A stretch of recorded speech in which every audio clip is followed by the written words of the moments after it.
The small town of Maplewood, Ohio, was usually quiet. It wasn't the kind of place where big news happened often. Most days were predictable: a trip to the grocery store, kids playing in the park, or neighbors chatting over fences. But everything changed one chilly October evening when an argument near the town's war memorial turned into something much bigger than anyone could have imagined.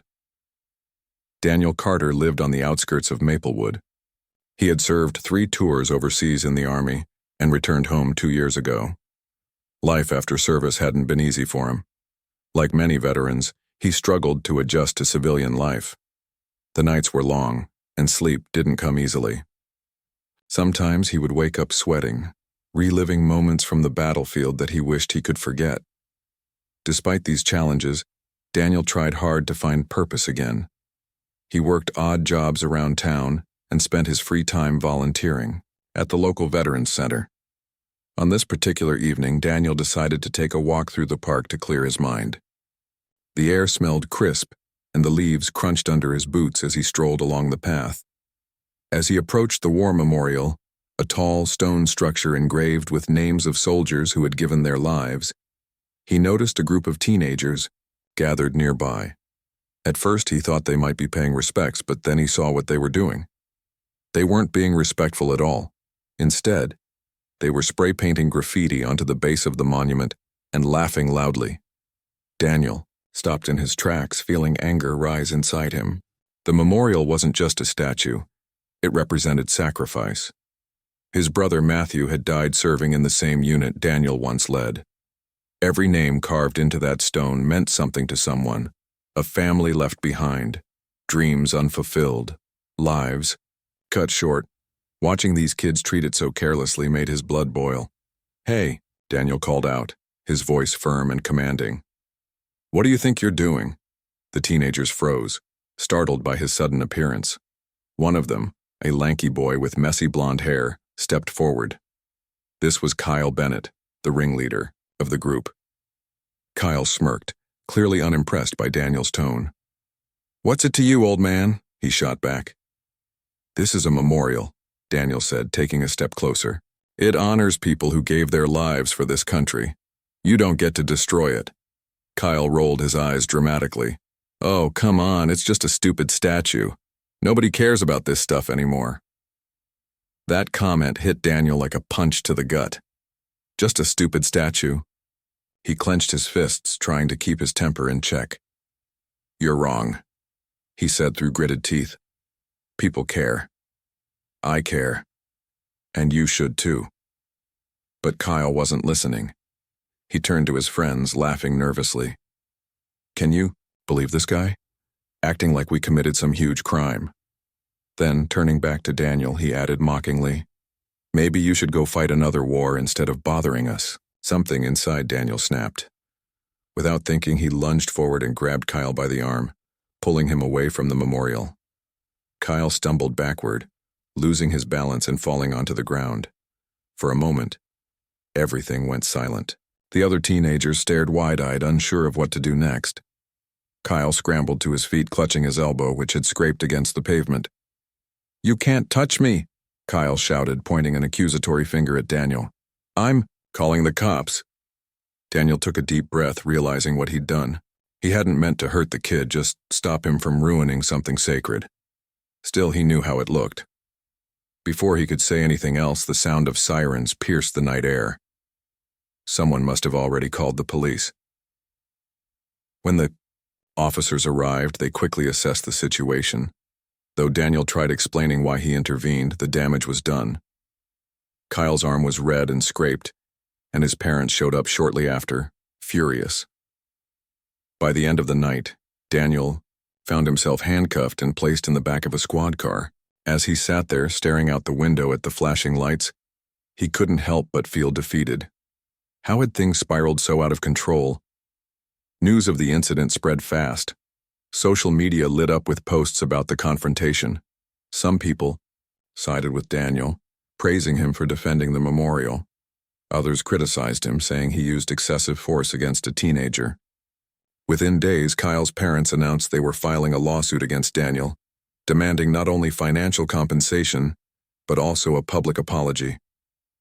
As the story gained traction, opinions divided sharply.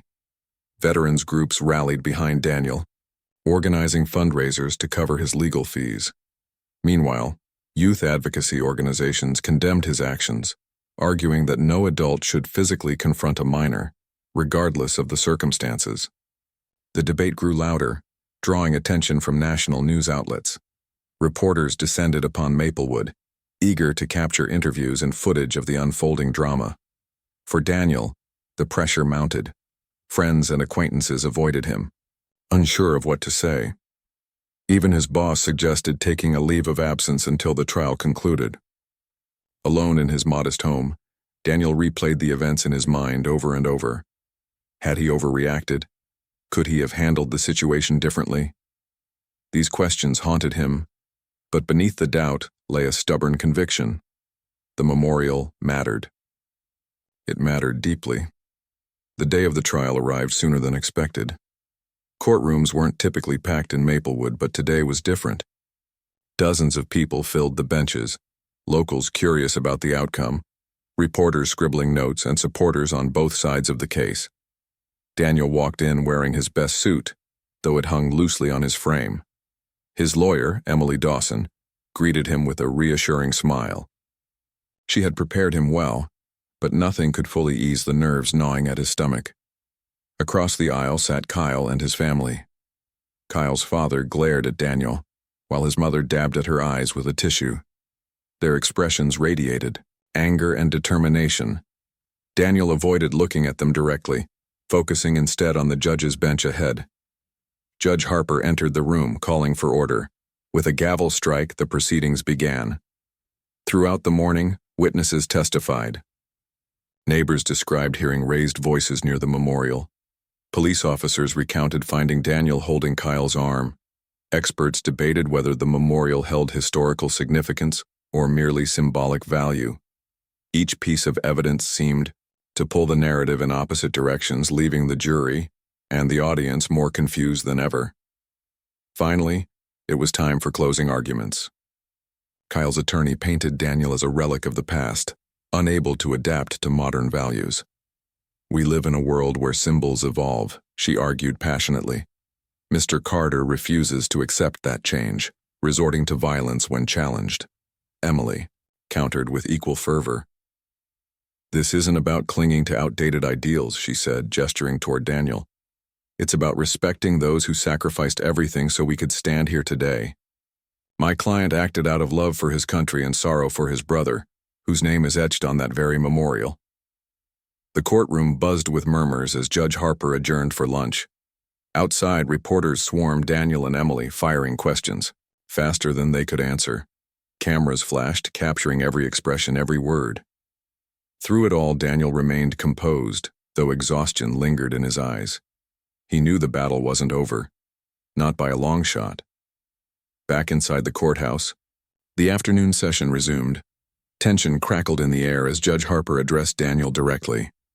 "Mr. Carter," he said solemnly, "you've heard the charges against you. What do you have to say for yourself?" Daniel stood slowly, his hands trembling slightly. All eyes were on him now. This was his chance to explain, not just to the court, but to the entire nation watching. Taking a deep breath, he began to speak. Daniel Carter stood silently for a moment, gathering his thoughts. The weight of the room pressed down on him, but he refused to let it crush him. His voice, though quiet at first, carried an unmistakable strength as he began to speak. "I never wanted any of this," Daniel said, glancing briefly at the judge before continuing. "I didn't plan to be here today talking about something so personal, but if I have to explain myself, then I will." He paused, taking another deep breath. His hands were clasped tightly together, knuckles white from the tension, but his tone remained steady. "That memorial, it's not just stone or metal, it's more than that. To me, it represents lives lost, promises kept, and sacrifices made. My brother's name is on that list. Matthew Carter. He died serving our country. Not because he had to, but because he chose to. And every time I see that memorial, I remember him. I remember all of them." The courtroom was eerily silent now, everyone hanging on to his every word. Even Kyle, sitting across the aisle with his arms crossed, seemed less defiant, his gaze flickering toward Daniel curiously. "I'm not saying I handled things perfectly that night," Daniel admitted, his voice softer now. "Maybe I shouldn't have grabbed Kyle. Maybe there was another way to stop what was happening. But when I saw those kids treating the memorial like it was nothing, like it didn't matter, I couldn't stay quiet. I couldn't walk away." Emily Dawson, standing just behind Daniel, nodded slightly, her lips pressed into a thin line. She knew how risky this approach was. Legally, Daniel wasn't required to bare his soul in front of the court, but she also understood why he felt compelled to do so. This wasn't just about avoiding punishment, it was about making people understand. Kyle's father shifted uncomfortably in his seat, his earlier confidence wavering. Up until this point, the narrative had been clear-cut. Daniel was the aggressor, Kyle the victim. But now, cracks were starting to form in that story. People in the audience exchanged glances, some nodding along with Daniel's words while others frowned, unsure of what to think. "Look," Daniel continued, his voice growing firmer again. "I get it. Not everyone sees the world the same way. I do. Times change, perspectives shift, that's part of life. But respect? That's universal. Respect isn't asking too much.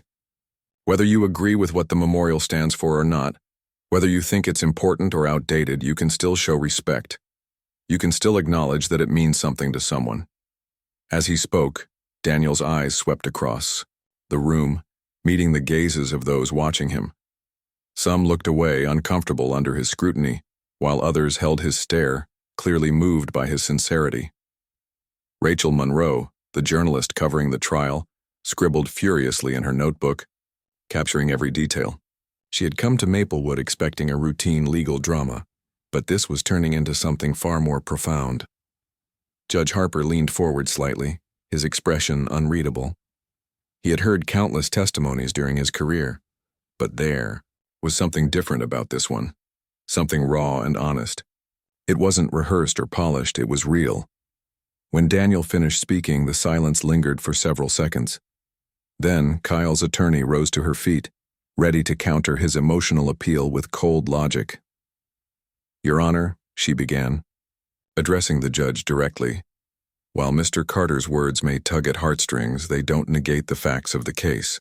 My client sustained injuries due to an unprovoked attack. No amount of sentimentality can justify physical violence against a minor." Her argument was sharp and calculated, designed to remind the court of the law rather than emotion. But even as she spoke, it was clear that Daniel's words had left their mark. Several jurors exchanged uneasy glances, their expressions suggesting they weren't entirely convinced anymore. Emily Dawson responded calmly, her tone measured but passionate.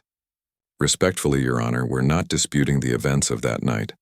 What we're asking is for context, for understanding. Mr. Carter acted out of frustration, yes, but also out of love and grief. Those emotions are human, they're relatable, and they deserve consideration." The back and forth between the attorneys continued for nearly an hour, each side presenting its case with precision. Yet, despite their efforts, it was Daniel's heartfelt speech that dominated the atmosphere of the courtroom. Reporters whispered excitedly among themselves, sensing that this story was about to explode beyond the confines of Maplewood. Outside, the courthouse, cameras rolled as snippets of Daniel's testimony leaked to the media. Social media platforms buzzed with reactions. Some praised him for his courage and authenticity, calling him a hero who dared to speak truth to power.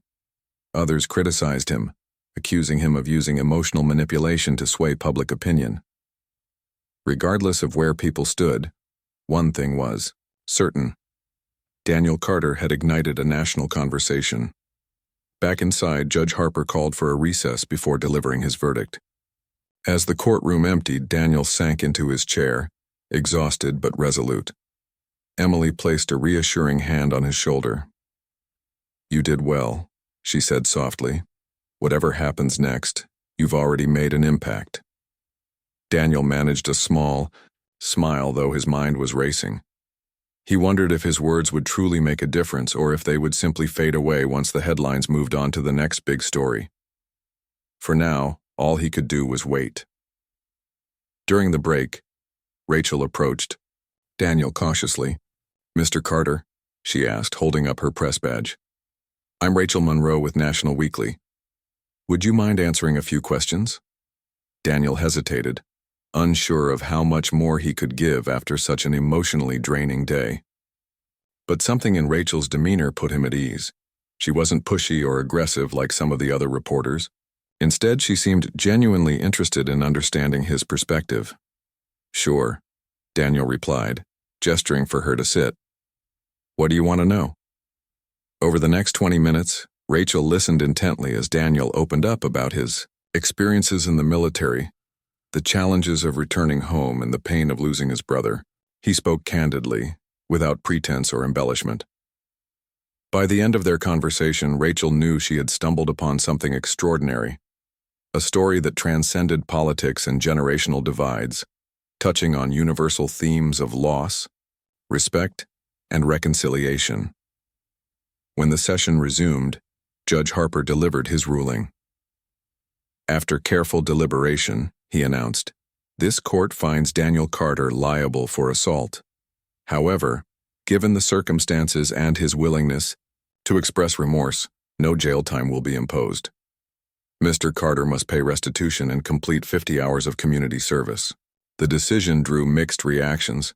Some cheered, believing justice had been served. Others booed, feeling the punishment was too lenient. But amidst the chaos, one person stood out: Kyle Bennett. As the crowd dispersed, Kyle lingered near the exit, watching Daniel gather his belongings. For the first time since the incident, he felt conflicted. Before, he had seen Daniel as nothing more than an angry ex-soldier clinging to the past. Now, he wasn't so sure. Slowly, almost hesitantly, Kyle approached him. Mr. Carter?" Kyle said, his voice barely above a whisper. Daniel turned, surprised to see the teenager standing there. "Yes?" I just wanted to say." Kyle faltered, struggling to find the right words. "I didn't mean to disrespect your brother or anyone else. I didn't know." For a moment, neither of them spoke. Then Daniel extended his hand. "It's okay," he said simply. "We all make mistakes. The important thing is learning from them." Kyle shook his hand, his grip tentative but sincere. It was a small gesture, but it carried immense weight. In that brief exchange, a seed of understanding was planted, a fragile beginning to healing old wounds and bridging divides. As Daniel walked out of the courthouse, surrounded by supporters and reporters, he couldn't help but feel a glimmer of hope. The road ahead wouldn't be easy, but maybe, just maybe, his words had sparked something bigger than himself, something that could bring people together instead of tearing them apart. And somewhere in the distance, the war memorial stood tall, its names etched forever in stone, silent witnesses to sacrifice, resilience, and the enduring power of remembrance. The days following the trial were unlike anything Daniel Carter had ever experienced. News outlets couldn't stop talking about him. Clips of his courtroom speech played on repeat during morning shows, late-night programs, and even international broadcasts. Social media was flooded with hashtags like "Respect the Memorial" and "Listen to Daniel." People from all walks of life weighed in, some praising his courage, others criticizing his methods, but no one could deny that he had sparked a national conversation. Rachel Monroe's article about Daniel hit newsstands nationwide just 2 weeks after the verdict. Titled "A Soldier's Stand: Why One Man's Words Are Changing Hearts," it painted a vivid picture of Daniel's struggles as a veteran adjusting to civilian life. Rachel didn't shy away from discussing the darker aspects of his journey, his sleepless nights, his feelings of alienation, and the pain of losing his brother, Matthew. But she also highlighted his resilience, his willingness to speak openly, and his hope for bridging divides between generations. The response to the article was overwhelming. Letters poured into the magazine's office from readers across the country. Veterans thanked Rachel for giving them a voice, while teachers wrote about using Daniel's story to start discussions in their classrooms. Even Kyle's parents reached out, though indirectly, expressing regret for how they had initially portrayed Daniel during the trial. It seemed that something about his honesty resonated deeply with people. Meanwhile, Kyle Bennett found himself grappling with mixed emotions. At first, he tried to brush off the whole ordeal, telling his friends that it was no big deal. But deep down, he couldn't shake the memory of Daniel's words and the way he had shaken his hand outside the courthouse. That simple gesture had stayed with him, gnawing at his conscience. One evening, Kyle decided to visit the memorial alone. He hadn't been back since the night of the incident, and part of him felt nervous about returning. As he approached the site, he noticed it looked different. Someone had cleaned off the graffiti, leaving the stone smooth and untarnished. Fresh flowers lay at the base, along with small American flags fluttering gently in the breeze. Kyle ran, his fingers over the engraved names, reading them aloud softly. Each one represented someone who had once lived, laughed, and loved just like him. For the first time, he wondered what it would feel like to lose someone whose name might have been carved there. What would it mean to fight for something so important that you'd willingly give your life for it? That question haunted him as he walked home. Over the next few days, Kyle began researching the stories behind the names on the memorial. He learned about soldiers who had died saving their comrades, mothers who had left behind young children, and fathers who had written heartfelt letters to their families before heading into battle. The more he read, the heavier the weight of his actions became. Eventually, Kyle confided in his best friend Liam. "I think I messed up," he admitted, staring at the ground. "I didn't get it before, but now I do." Liam raised an eyebrow.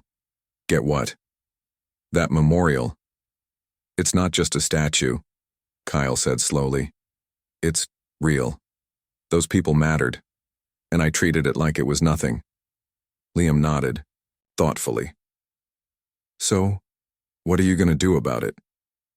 Kyle wasn't sure yet, but he knew he needed to make amends, not just to Daniel, but to everyone who cared about the memorial.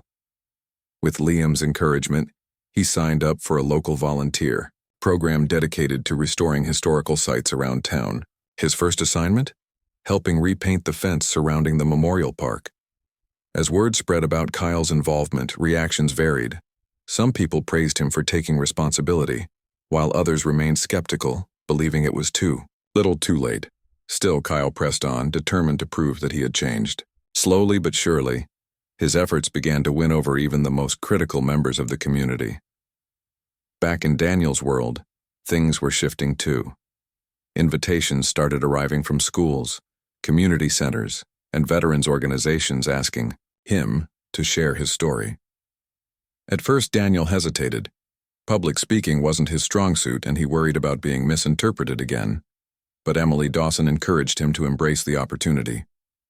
"You've already inspired so many people," she told him. "Why stop now? This could be your chance to keep the conversation going, to help others understand where you're coming from." Reluctantly, Daniel agreed. His first talk was at Maplewood High School, where students filled the auditorium, eager to hear from the man who had become both a hero and a lightning rod for debate. Standing on stage, Daniel felt the familiar knot of nerves tighten in his stomach. But as he began to speak, sharing stories of his time in the military and the challenges of coming home, he saw faces light up with curiosity and empathy. By the end of the presentation, students lined up to ask questions. Many wanted to know how they could support veterans in their own communities. Others asked about ways to bridge generational gaps and foster mutual understanding. Daniel answered each question honestly, emphasizing the importance of listening and learning from one another. Word of Daniel's talk spread quickly, leading to invitations from larger venues. Soon, he was traveling across the country, speaking to crowds of hundreds, even thousands. Each event reinforced his belief that change was possible, even in a world often divided by differing perspectives. Rachel Monroe continued covering Daniel's journey, publishing follow-up pieces that chronicled his growing influence. Her articles highlighted not only his advocacy work, but also the ripple effects of his message. Inspired by his story, Several cities launched initiatives aimed at preserving war memorials and educating younger generations about their significance. Schools incorporated lessons on military history and sacrifice into their curriculums, ensuring that the sacrifices of past heroes wouldn't be forgotten. In Maplewood, the memorial itself underwent renovations, funded partly by donations inspired by Daniel's story. On its rededication day, the entire town turned out to celebrate. Veterans stood proudly alongside teenagers, families, and local leaders, united in their commitment to honor the fallen. As Daniel addressed the crowd, his voice carried the same sincerity that had captivated the nation months earlier. "This isn't just about stone or metal," he reminded everyone. "It's about remembering those who gave everything so we could stand here today. It's about respecting their sacrifice, not because we have to, but because we choose to." When he finished speaking, applause erupted, echoing through the park. Kyle stepped forward then, carrying a bouquet of flowers. He placed them gently at the base of the memorial before turning to face Daniel. "I just wanted to say thank you," Kyle said, his voice steady despite the lump in his throat, "for everything. You didn't have to shake my hand that day or talk to me at all, but you did, and it made a difference." Daniel smiled, extending his hand once more. "We're all learning, Kyle. Every day we're all trying to do better." Aziriao. The sun set over Maplewood, casting golden light across the memorial and the faces of those gathered. It was clear that something profound had taken root. A single act of defiance had grown into a movement, a testament to the power of listening, reflection, and courage. And though the road ahead would undoubtedly have its challenges, Daniel Carter knew one thing for certain: change begins when people are willing to listen to each other. Daniel Carter's journey across the country brought him face to face with people from all walks of life. Each talk he gave left a lasting impression, not only on his audiences, but also on himself. He began to realize that this wasn't just about sharing his story. It was about building bridges between generations, communities, and perspectives. And nowhere was this clearer than during a visit to Maplewood High School several months after the trial. The school had invited Daniel to speak at its annual Veterans Day assembly. Students filed into the auditorium, chatting excitedly as they took their seats. Some recognized Daniel from news coverage of the trial, while others had read Rachel Monroe's article or seen clips of his speeches online. Among them sat Kyle Bennett, who volunteered to introduce Daniel before his presentation. As Kyle stepped up to the microphone, he felt nervous but determined. "Good morning, everyone," he began, his voice steady despite the butterflies in his stomach. "Today, we're honored to have Mr. Daniel Carter here with us. You might know him from recent headlines, or maybe you've heard about what happened at our town's memorial earlier this year." Kyle paused, glancing toward Daniel, who nodded encouragingly. "At first, I didn't understand why Mr. Carter cared so much about that memorial. To be honest, I thought it was just a statue. But after hearing him speak and learning more about the names engraved on it, I realized how wrong I was. Those names represent real people, heroes, who made sacrifices most of us can't even imagine." The room fell silent as Kyle continued. "So today, let's listen closely to Mr. Carter's message. Let's remember why these memorials matter, and why respect matters too." When Kyle finished speaking, the audience erupted into applause. It was clear that his words carried weight, especially coming from someone who had once dismissed the very thing he now defended. As Daniel walked onto the stage, he couldn't help but feel proud of the young man standing beside him. "Thank you, Kyle," Daniel said warmly, shaking his hand before turning to address the crowd. "I'm grateful to be here today, and not just because of the warm welcome. This is personal for me. It's about remembering those who gave everything so we could live free lives." He went on to share stories from his time in the military, describing moments of camaraderie, loss, and resilience.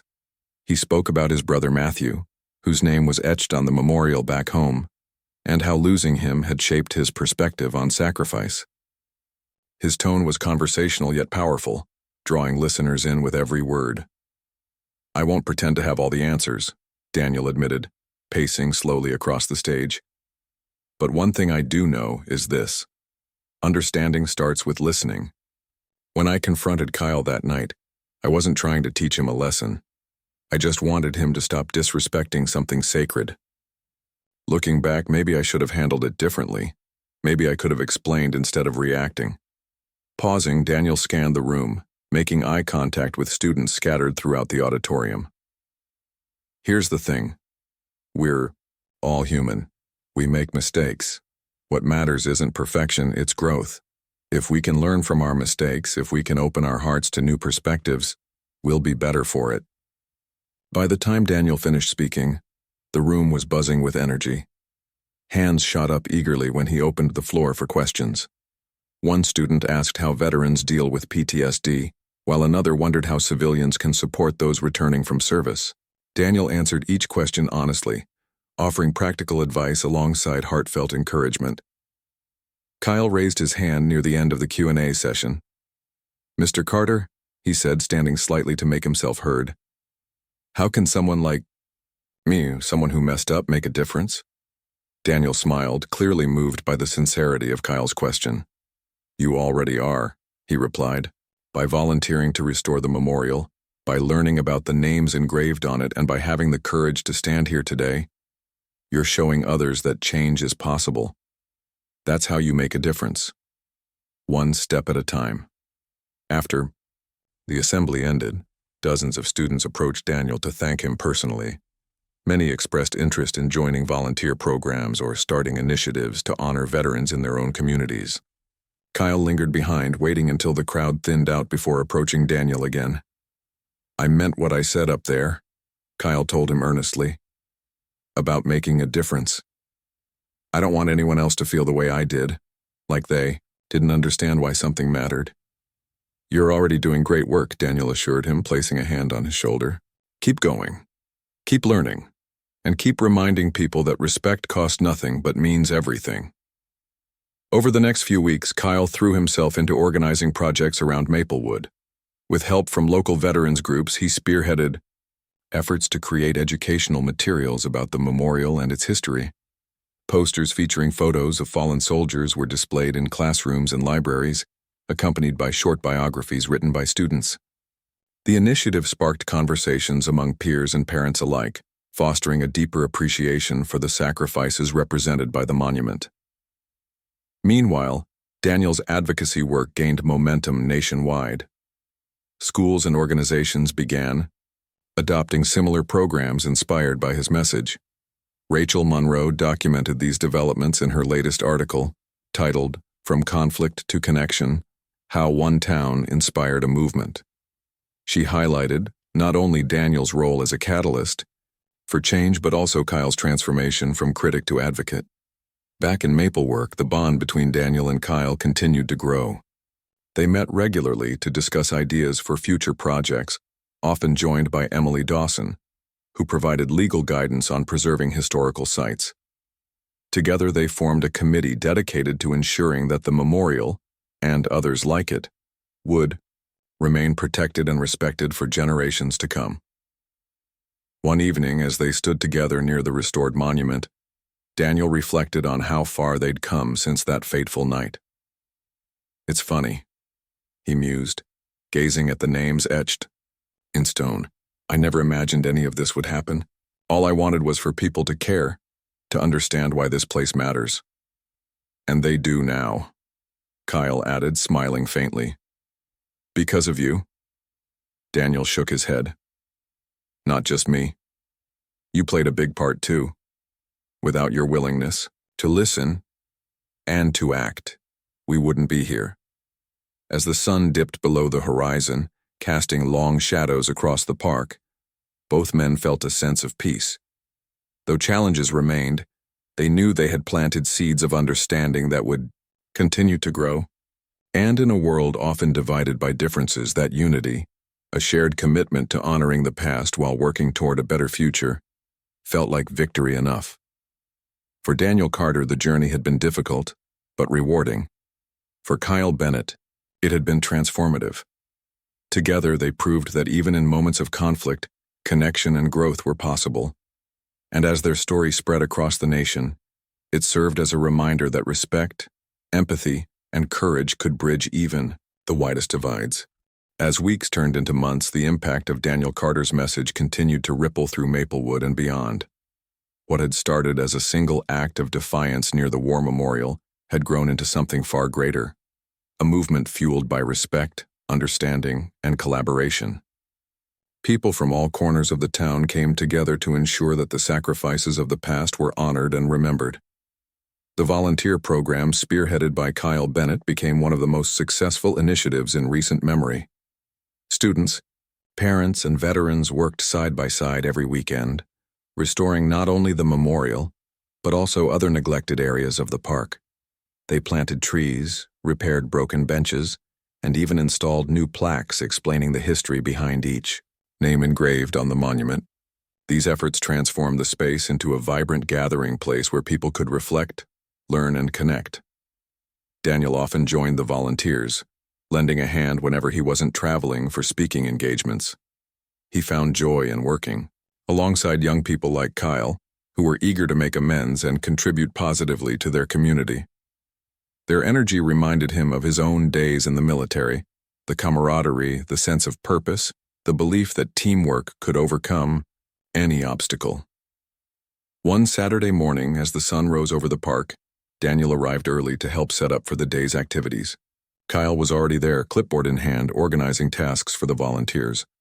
When he saw Daniel approaching, he waved enthusiastically. "Morning, Mr. Carter," Kyle called out, jogging over to greet him. "We've got a big crew today. Over 30 people signed up." "That's impressive," Daniel replied, smiling as he surveyed the growing crowd of participants. "Looks like you're turning into quite the leader." Kyle shrugged modestly. "I'm just trying to keep everyone busy. Besides, it's easier when people actually care about what they're doing." "They do care," Daniel said firmly. "And that's because of you. You've shown them why this matters." The two men spent the next few hours working alongside the volunteers. Some painted fences while others weeded flower beds or swept pathways. A small group of students gathered around Emily Dawson, who had offered to give a brief talk about the legal importance of preserving historical sites. Her presentation drew nods of agreement from listeners, many of whom took notes for future reference. By mid-morning, the air buzzed with conversation and laughter. Parents chatted with veterans, sharing stories about loved ones who had served. Teenagers joked with one another as they carried supplies back and forth. Even strangers struck up friendships united by their common goal of giving back to the community. At one point, Daniel paused to watch a group of kids carefully arranging flowers around the base of the memorial. Each bloom seemed deliberate, placed with care and reverence. One girl, no older than 10, stepped forward to lay a handwritten note beside the bouquet. Curious, Daniel walked over to read it. "To the brave heroes," the note began. "Thank you for protecting us. I will never forget your courage." Moved by the simple yet heartfelt message, Daniel glanced around the park. Everywhere he looked, he saw evidence of change, not just in the physical improvements, but in the attitudes of those involved. People who might have once dismissed the memorial as irrelevant now approached it with curiosity and respect. Conversations that could have ended in arguments instead led to mutual understanding. Later that afternoon, after the volunteers had packed up and gone home, Daniel and Kyle sat together on a bench overlooking the memorial. The park was quiet now, save for the rustling leaves and distant chirping of birds. Both men were tired but content, their faces glowing with satisfaction. "You know," Kyle said after a long silence, "when this whole thing started, I thought it was just about me messing up and having to fix it. But now, I think it's bigger than that." "It is," Daniel agreed, nodding slowly. "It's about bringing people together, about reminding everyone that we're stronger when we work as a team." Kyle smiled faintly, his gaze fixed on the monument. "Do you ever wonder if Matthew would be proud?" The question caught Daniel off guard, but he didn't hesitate to answer. "Yeah, I do, and I think he would be. He always believed in standing up for what's right, even when it was hard." For a moment, neither of them spoke. Then Kyle stood, brushing dirt off his jeans. "Well, I should probably head home. Mom's making dinner tonight." "Tell her thanks for letting you stay so late," Daniel said, rising to his feet. "And tell Tell her I appreciate everything she's done for the project, too. I will, Kyle promised before walking away, leaving Daniel alone with his thoughts. As the sun dipped lower in the sky, casting long shadows across the park, Daniel felt a deep sense of gratitude. This journey hadn't been easy. It had tested his patience, pushed him out of his comfort zone, and forced him to confront painful memories. But it had also given him something invaluable: hope. Hope that future generations would remember the sacrifices of the past. Hope that communities could come together despite their differences, and hope that even in times of division, unity was still possible. Over the following weeks, Daniel continued traveling across the country, spreading his message of empathy and respect. His talks inspired countless individuals to take action in their own towns, whether by preserving local monuments, supporting veterans organizations, or simply starting conversations about the importance of remembrance. Rachel Monroe documented these efforts in a series of follow-up articles, showcasing how Daniel's influence had sparked a nationwide movement. Back in Maplewood, life settled into a rhythm of progress and reflection. The Memorial Park became a hub of activity, hosting events ranging from educational workshops to candlelight vigils. Families visited regularly, bringing flowers and mementos to honor fallen soldiers. Teachers incorporated lessons about sacrifice and service into their curriculums, ensuring that students understood the significance of the names etched in stone. Even Kyle remained deeply involved, using his experience to mentor younger volunteers and advocate for similar projects in neighboring towns. Though he still struggled with moments of doubt, he found solace in knowing that he had made a difference, not just for himself, but for others as well. One evening, as Daniel prepared to leave for another speaking engagement, he received an unexpected visitor. It was Rachel Monroe, holding a copy of her latest article. She smiled warmly as she handed it to him. "I wanted you to see this before it goes to print," she explained. "You've inspired so many people, including me. Thank you for trusting me with your story." Daniel flipped through the pages, reading excerpts that highlighted the transformations taking place in Maplewood and beyond. Tears welled in his eyes as he realized the full extent of what they had accomplished together. "You don't need to thank me," he said softly. "This isn't my story anymore. It belongs to everyone who's been part of this journey." Rachel nodded, clearly moved. "Still, I owe you. Without your courage, none of this would have happened." As she left, Daniel sat down at his kitchen table, staring at the article in front of him. For the first time in years, he allowed himself to feel truly at peace. The road ahead would undoubtedly present challenges, but he knew they would face them together, as a community bound by shared values and unwavering determination. And so Daniel Carter's response in court became more than a defense. It became a catalyst for change. Through humility, empathy, and perseverance, he proved that even in moments of conflict, connection and growth were possible. Together with Kyle and countless others, he showed that respect, understanding, and courage could bridge even the widest divides and create a brighter future for generations to come. The day of the memorial's rededication arrived with clear skies and a gentle breeze. Maplewood buzzed with excitement as residents gathered in the park to honor the fallen soldiers whose names were etched into the stone. The event was more than just a ceremony. It was a celebration of progress, reconciliation, and community spirit. Daniel Carter stood near the memorial, watching as families, friends, and strangers filed in. He wore his best suit, though it still felt slightly loose, on his lean frame. Beside him, Kyle Bennett adjusted his tie nervously, glancing around at the growing crowd. Despite months of working together, Kyle couldn't shake the feeling that today carried extra weight, a chance to show how far they had come since that fateful night. Emily Dawson, who had become a close ally over the past year, approached them with a clipboard in hand. "Everything's ready," she announced with a reassuring smile. "Just remember, speak from the heart. That's what got us here." Daniel nodded gratefully. "Thanks, Emily. I'll do my best." As the ceremony began, a local choir sang a moving rendition of Amazing Grace. Their voices echoed through the park, drawing tears from many in attendance. Veterans stood tall, some holding hands with loved ones, while children clutched miniature flags handed out earlier by volunteers. It was a moment filled with emotion, a reminder of the sacrifices made by those whose names adorned the memorial. When the music ended, Rachel Monroe stepped forward to introduce the speakers. Her articles about Daniel and Kyle had played a key role in spreading their story nationwide, and she now served as the event's MC.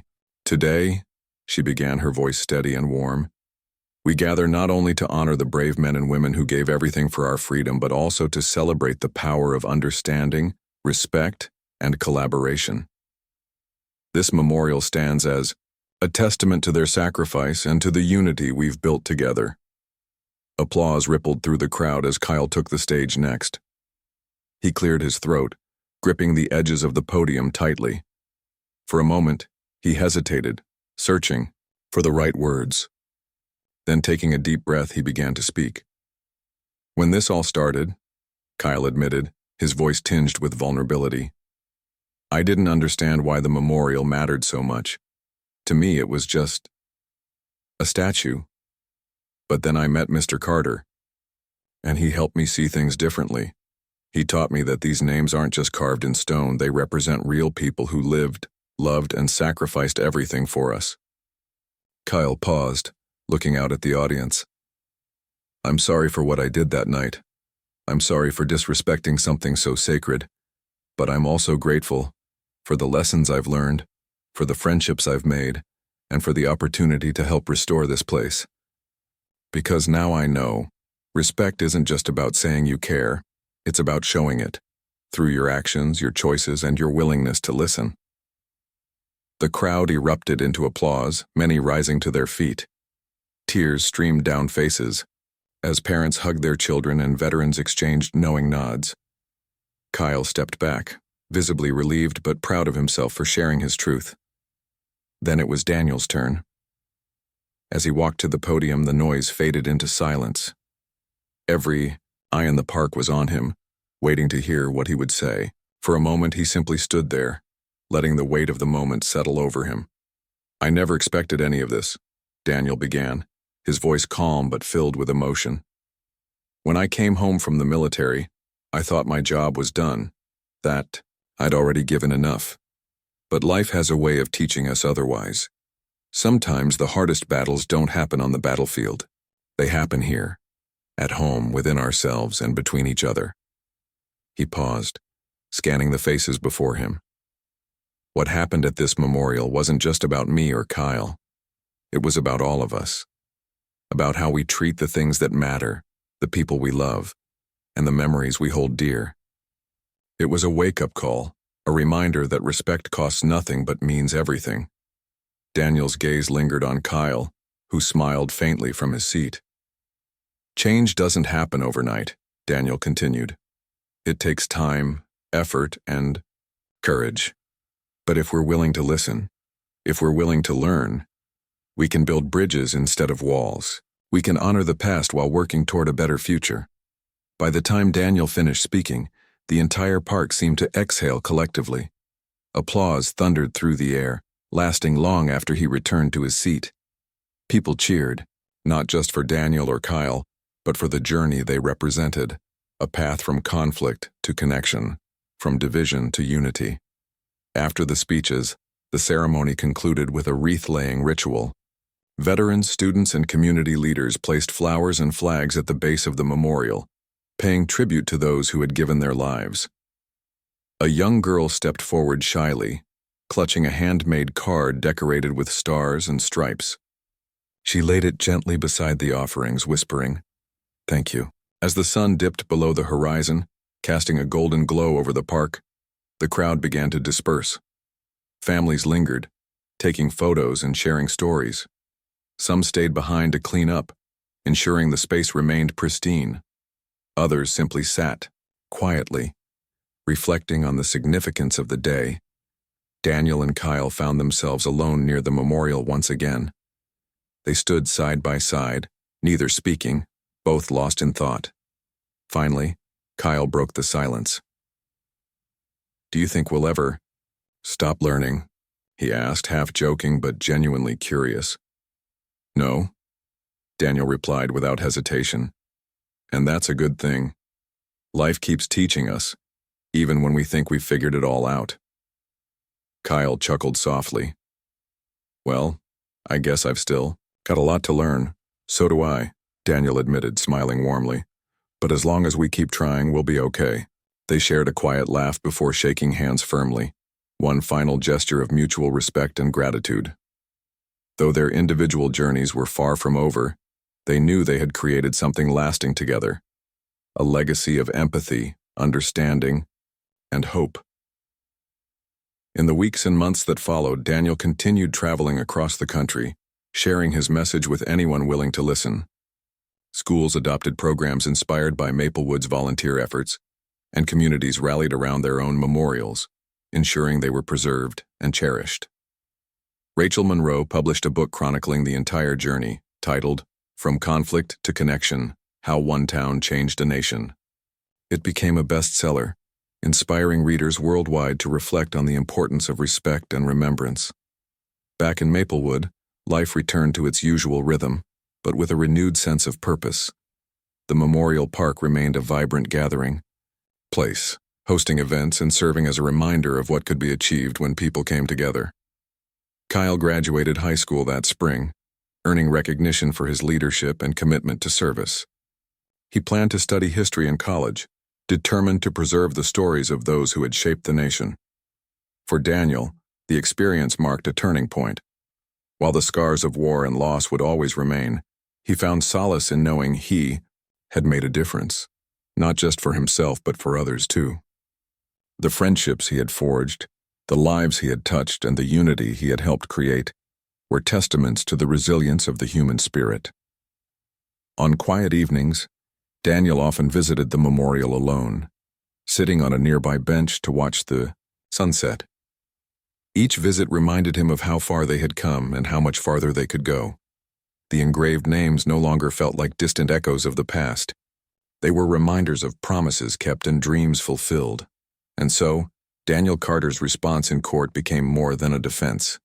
It became a nationwide wake-up call.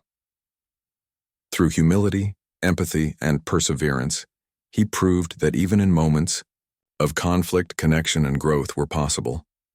Together with Kyle and countless others, he showed that respect, understanding, and courage could bridge even the widest divides and create a brighter future for generations to come.